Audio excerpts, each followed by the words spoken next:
Los libros son puertas a otros mundos que están esperando que los descubras. Mundos que te emocionan, que te sorprenden, que te hacen reír y llorar. Mundos que dejan huella en tu vida porque te hacen más humano y más libre. Mundos creados por autores que te llevan de viaje rompiendo las reglas del tiempo y del espacio. En cada libro espera un mundo inagotable, para ti, para mí, para todos. Un mundo que seguirá tras la puerta esperando a que lo revivas siempre que quieras. Ya lo dijo Umberto Eco, cuando leemos un libro no tenemos que preguntarnos qué dice, sino qué quiere decir. Yo me llamo Irene Rodrigo y me encanta leer sumergiéndome en el mundo que hay detrás de cada libro y de su autor. Por eso te invito a que te vengas conmigo a una aventura que es emoción, diversión y descubrimiento. El viaje de los libros. Bienvenido a Léeme.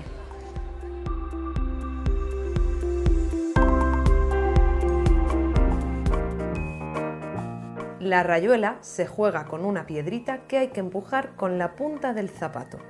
Ingredientes: una acera, una piedrita, un zapato y un bello dibujo con tiza, preferentemente de colores.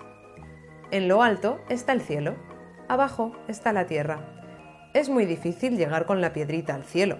Casi siempre se calcula mal y la piedra sale del dibujo.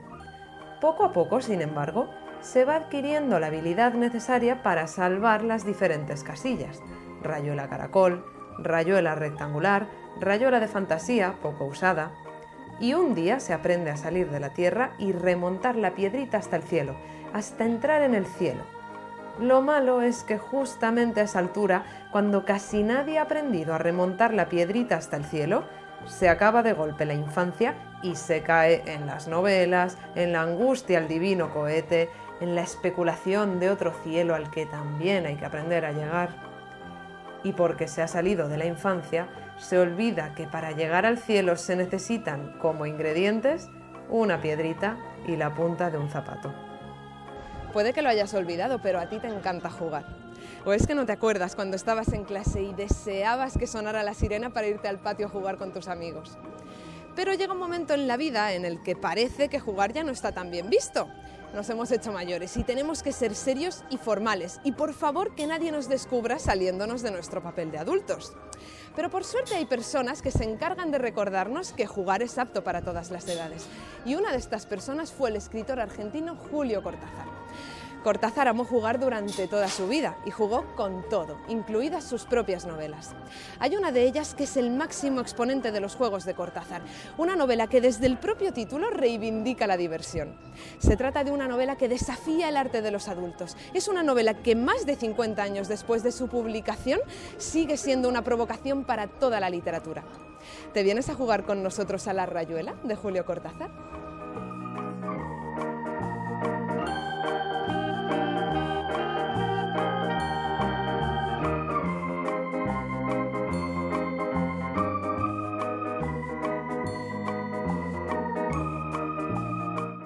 Cortázar fue un niño introvertido que prefería jugar solo a jugar con el resto de niños.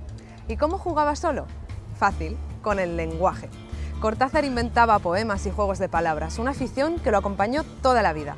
Le gustaba tanto jugar que una de sus amantes llegó a decirle que debería llamarse Peter Pan, como el niño que no quería crecer. Fruto de esos juegos, Cortázar escribió Su rayuela, su obra cumbre, una novela que ya desde el principio invita al lector a dejarse llevar por el juego. ¿Y cómo? A través del tablero de dirección. ¿Qué hay más propio del juego que un tablero? Cortázar coloca el suyo justo al inicio de Rayuela y nos avisa. A su manera, este libro es muchos libros, pero sobre todo es 2 libros.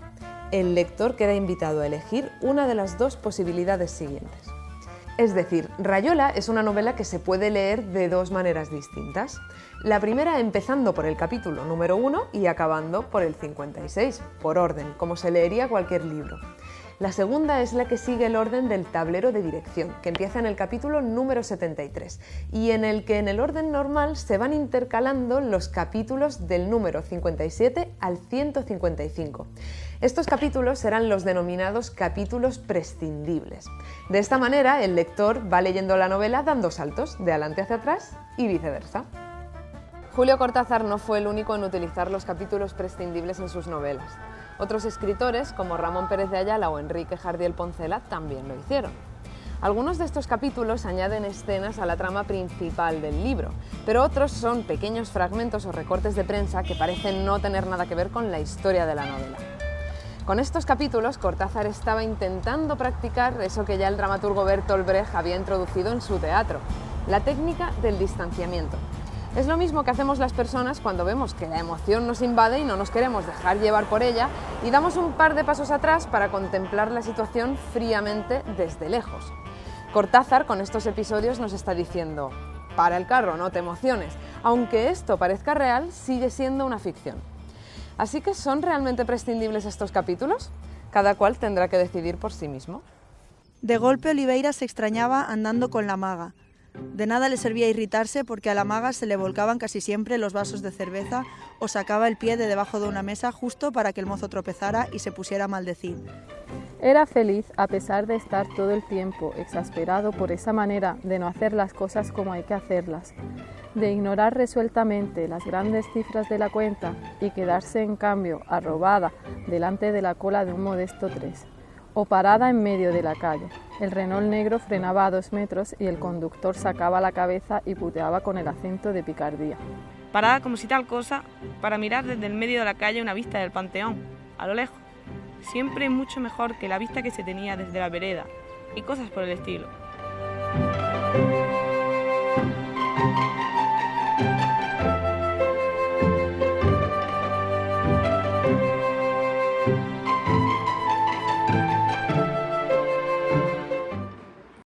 Dos rutas para leer Rayuela y dos mundos en los que la historia sucede.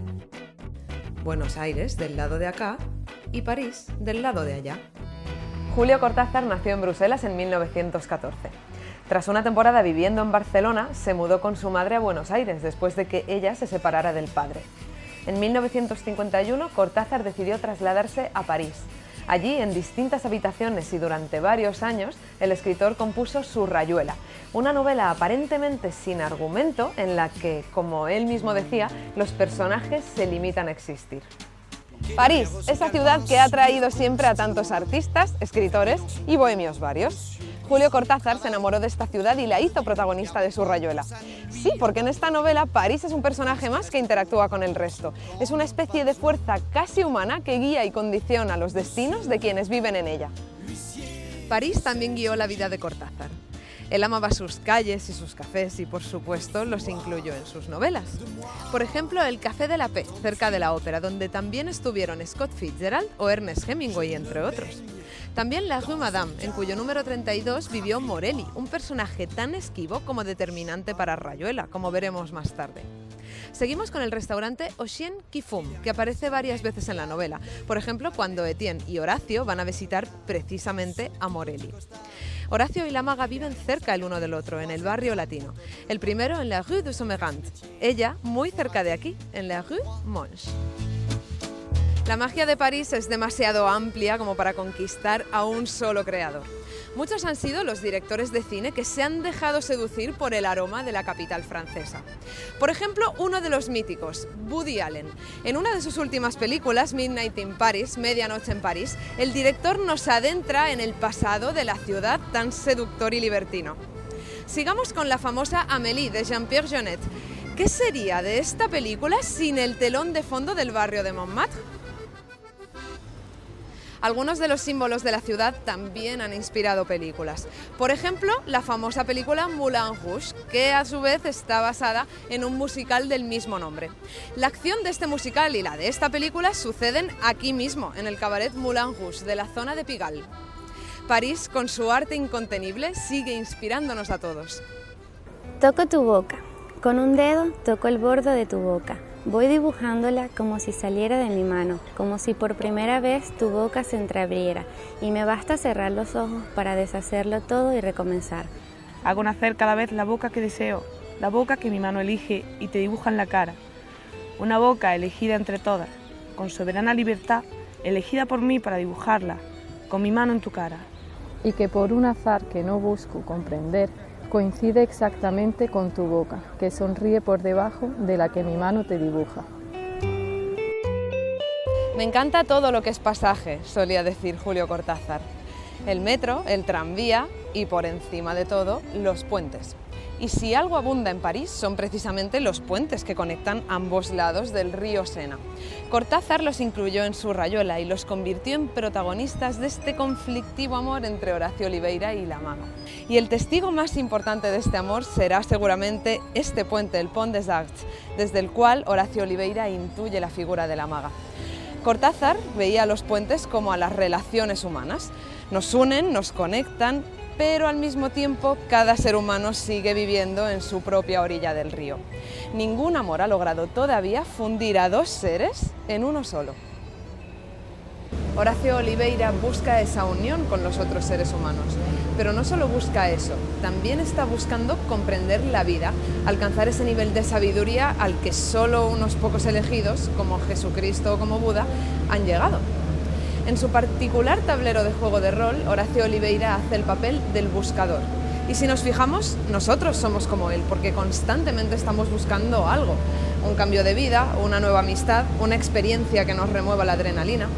Y cuando no encontramos lo que andamos buscando, entramos en crisis. Y eso es lo que le sucede a Horacio. De entre todos sus amigos del llamado Club de la Serpiente, él es, sin duda alguna, el más angustiado, aunque intente disimularlo a través de esa fina ironía que lo caracteriza.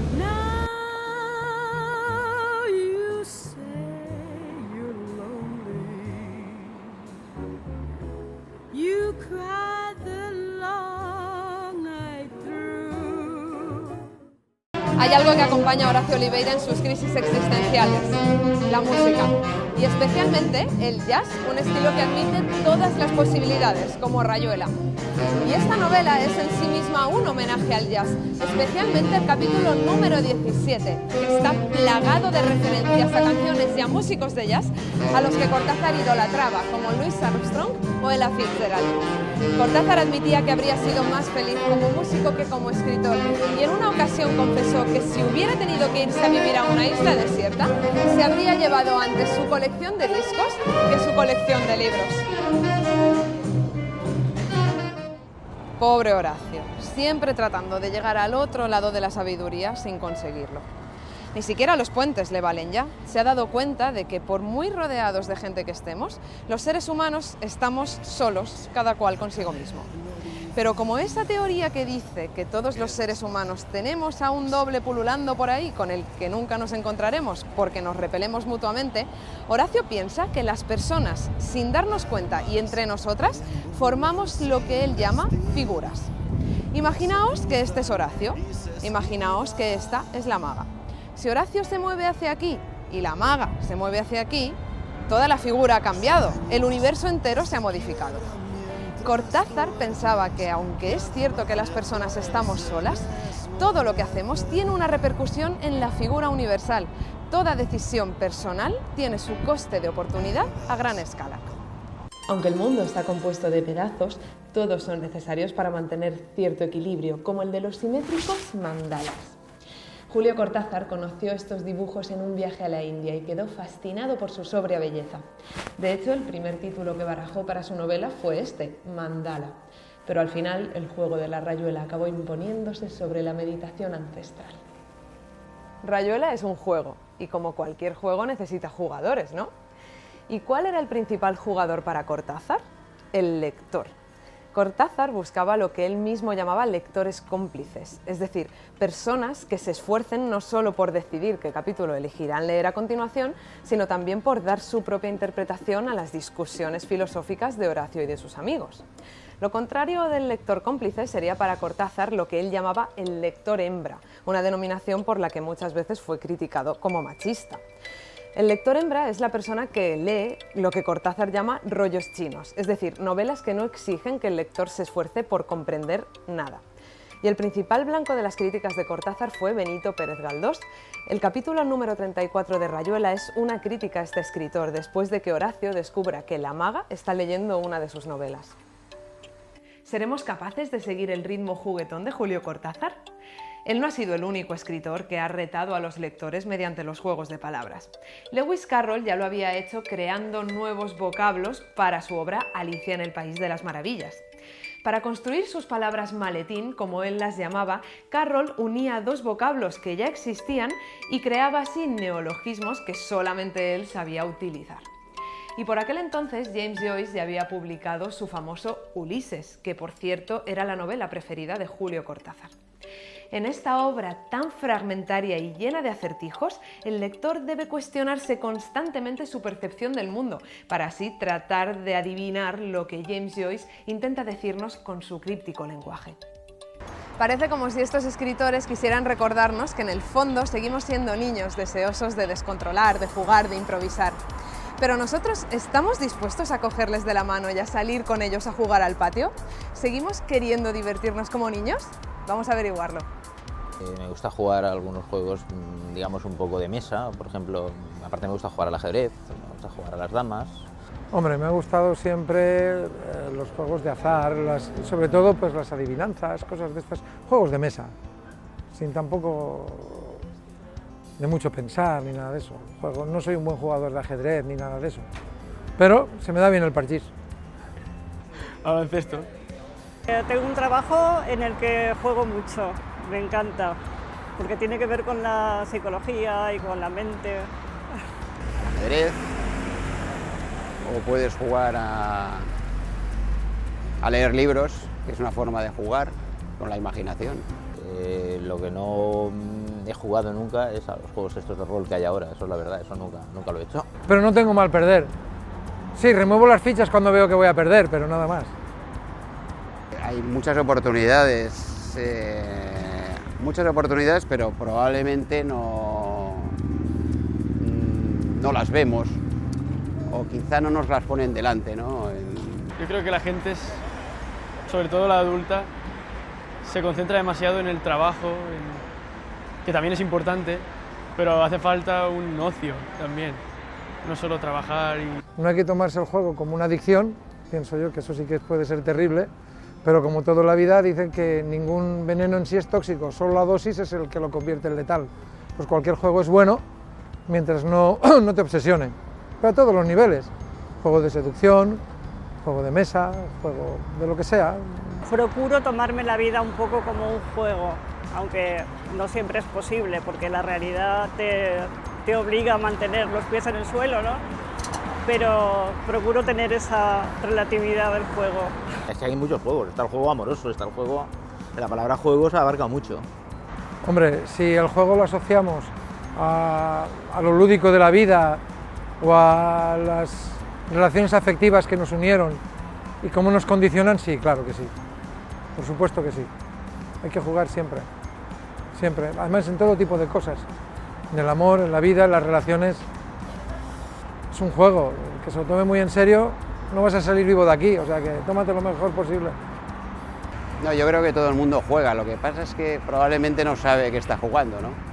Incluso cuando está viendo un partido de fútbol está jugando, ¿no? No es a las enfermeras, a los médicos o a las guerras, pero de alguna forma también, o de todas las formas juega. La cuestión es ser consciente de que se juega o no. Con el tiempo han cambiado mucho. Ahora los niños de ahora yo creo que no juegan. Los niños de ahora entran en el ordenador y juegan con la maquinita y sí, se interconectan y tal, pero es diferente. O sea, cuando yo era pequeño, pues no sé, jugábamos desde la gallinita ciega, jugábamos al marro. Los niños no entienden de segregaciones que hacemos nosotros, ¿no? Los niños en un colegio no segregan a nadie ni por colores ni por edades. Hay niños, ¿vale? Entonces, por supuesto, tenemos que aprender sobre todo de ellos y hemos perdido parte de la infancia con la llamada madurez, pero hay que volver a eso, por supuesto. Nosotros jugábamos al pañuelito, ahora viene Pascua, por ejemplo, y salíamos en pandilla y jugabas, yo qué sé, hasta saltar la cuerda con las chicas y tal. Entonces esto ahora no existe, o sea, los padres son un poco más, digamos, superprotectores con los hijos, creo yo, y prefieren que juegue con la maquinita. Pues esa capacidad que tienen de coger las cosas como son y poder tener esa alegría innata y esa espontaneidad y esa creatividad que poco a poco lo vamos cercenando sin darnos cuenta por adaptarnos a la realidad, pero claro, nos adaptamos de una forma un poco mutilante. Que jugasen, que no se olviden de que su vida no va a ser solo el negocio, también está el ocio también. De hecho, la vida es casi que un juego, entonces, según cómo te lo tomes, te irá mejor o peor.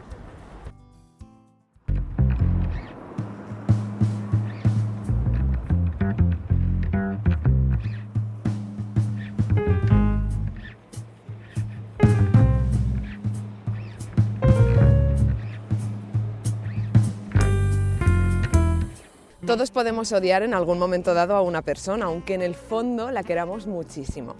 Pues eso le sucede a Horacio con la maga. La busca y la quiere, pero al mismo tiempo la desprecia. Los momentos en los que mejor se lleva con ella es cuando hablan en glíglico, un idioma inventado que ella le enseñó y que solo ellos entienden.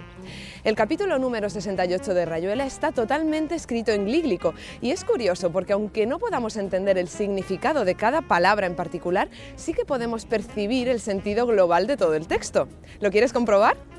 Apenas se entreplumaban, algo como un ulucordio los encrestoreaba, los extrayuxtaba y paramovía. De pronto era el clinón, la esterfurosa convulcante de las mátricas, la jadeante en boca pluvia del orgumio, los esproemios del merpasmo en una sobreumíctica agopausa. Evoé, evoé. Volposados en la cresta del Murelio se sentían Valparamar, perlinos y márulos. Temblaba el troc, se vencían las marioplumas y todo se resolviraba en un profundo pínice, en niólamas de argutendidas gasas, en carníneas casi crueles que los ordenaban hasta el límite de las cunfias. La maga, el personaje más querido por los lectores de Rayuela. Ella es Lucía, una uruguaya que tiene un hijo llamado Rocamadour. La maga se frustra porque no es capaz de comprender las discusiones filosóficas de Horacio y sus amigos. Sin embargo, ellos la envidian porque puede vivir perfectamente su vida sin hacerse las grandes preguntas de la humanidad. La maga no tiene que buscar para encontrar, como sí debe hacer Horacio. Ella es libre y pura, y por eso él la buscará durante toda su vida, incluso después de que la maga desaparezca misteriosamente en París. Morelli. Ese personaje que, como decimos, es tan esquivo como imprescindible. Él es un escritor a quien Horacio y sus amigos admiran y a quien acaban conociendo gracias a un aparatoso accidente. Morelli aparece sobre todo en los capítulos prescindibles, en unos pequeños fragmentos llamados morelianas, en los que el escritor reflexiona sobre cómo debería ser la novela más rompedora de la historia. Una novela que en realidad es Rayuela. Sí, Morelli es el propio Cortázar justificando su novela en el mismo momento en el que la está escribiendo. ¿Qué mejor manera de convertir al lector en un cómplice que haciéndolo testigo de la propia creación? Julio Cortázar empezó a escribir su Rayuela por el capítulo número 41, ese en el que Horacio y su amigo Traveller charlan a través de una ventana en Buenos Aires sin tener ni idea de lo que escribiría a continuación. Pero poco a poco Cortázar fue dando forma a su juego particular, escribiendo sin planificación alguna tramas confusas, capítulos humorísticos e introduciendo en ellos recortes de prensa y fragmentos de otros libros. Escribiendo una novela que se lee a saltos, Cortázar se estaba burlando de toda la historia del arte. Y la burla llega hasta el mismísimo final, porque, fijaos, el capítulo número 131 lleva al 58 y el 58 vuelve al 131. Rayuela no tiene un final, sino que se perpetúa en un bucle eterno que pretende tenerte pegado a las páginas para siempre. Pero la Rayuela no es solo un juego. En sus orígenes, la Rayuela simbolizaba la trascendencia. En el número 1 está la tierra, donde se encuentran las rutinas y los pecados humanos. Y allí en lo alto, en el número 9, está el cielo, es el lugar al que todos, aunque sea secretamente, queremos acceder. Y eso es lo que quiere Horacio Oliveira. Él por encima de todo quiere trascender, alcanzar la sabiduría eterna del número 9, pero sin abandonar la tierra, sin salirse de la casilla número 1. Y para conseguir ese objetivo tendrá que superar varias pruebas, sobre todo la prueba final.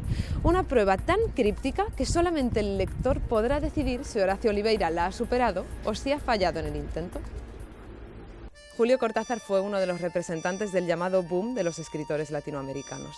De todos ellos, quizás él fuera el más criticado debido a su descarada inventiva. Pero a pesar de todo, Cortázar se mantuvo fiel a su espíritu lúdico y nos dejó novelas, poemas y cuentos que todavía hoy inspiran a muchos. Cortázar amó París y de hecho se nacionalizó francés. En 1984, en febrero, el escritor murió y fue enterrado aquí, en el cementerio de Montparnasse de París, justo en esta tumba, junto a su última mujer, Carol. ¿Quién sabe si en muerte o en vida, en la casilla 1 o en la casilla 9, Cortázar encontraría a su maga particular? Encontraría a la maga.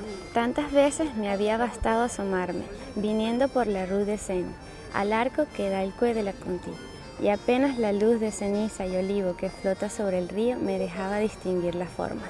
Ya su silueta delgada se inscribía en el Pont des Arts, a veces andando de un lado a otro, a veces detenida en el pretil de hierro, inclinada sobre el agua, y era tan natural cruzar la calle, subir los peldaños del puente, entrar en su delgada cintura y acercarme a la maga que sonreía sin sorpresa, convencida, como yo, de que un encuentro casual era lo menos casual en nuestras vidas y que la gente que se da citas precisas es la misma que necesita papel rayado para escribirse o que aprieta desde abajo el tubo de dentífrico.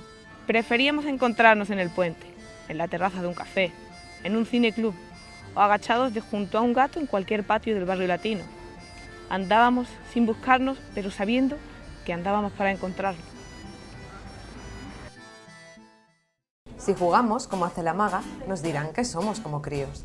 Pero si nos tomamos la vida demasiado en serio, como hace Horacio, corremos el riesgo de entrar en crisis. ¿Podemos encontrar el sentido de la vida sentándonos a pensar sobre ella o dando largos paseos por la ciudad?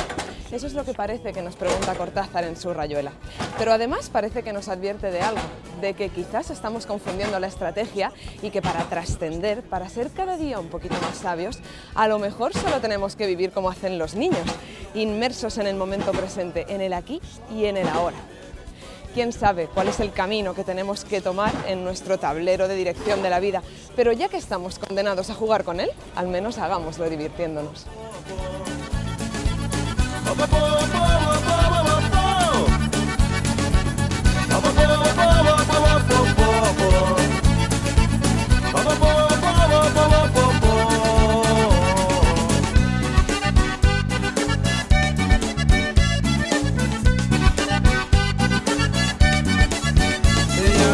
Смотрел в скафандре, чтобы чувствовать поменьше глаз. ¿Tú te crees lo que hay que aguantar del equipo de producción de este programa?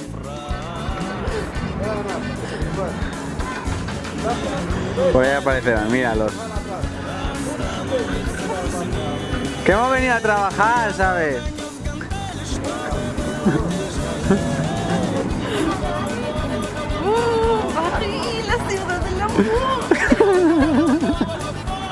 Oye, qué bien nos lo pasamos. En ocasiones no sabemos si lo que nos cuenta sucedió en realidad o si es solo un producto de su imaginación. Pero además Tristano no cuenta su vida cronológicamente, sino dando saltos en el tiempo. Por eso, este libro es como un rompecabezas. Hace unos años, un periodista le robó unas declaraciones en un acto en el que Tristano estaba recibiendo una medalla por sus méritos de guerra. Estas declaraciones inspiran a un escritor que rápidamente se pone manos a la obra para escribir una novela basada en la vida de Tristano. ¡Oh, l'amore, l'amore! ¿Quién no lo ha sentido? ¿Quién no ha estado bajo su embrujo alguna vez? Pero Antonio Tabucchi no ha sido el único creador que se ha servido del tema de la muerte para dar rienda suelta a su creatividad. Mozart, por ejemplo, también lo hizo a través de su obra cumbre, el Requiem. Igual que tienes un lenguaje audiovisual, tienes un contenido. Hay contenidos que desde luego es una lluvia fina que tú puedes ir colando. Más que una manipulación programada en ese sentido, es que está todo escorado en un sitio, que prácticamente solo hay un punto de vista. Se dice que ya en su lecho de muerte, en la cama del hospital, con la mascarilla de oxígeno puesta, Tabucchi hizo llamar a su hijo para dictarle al oído su último relato.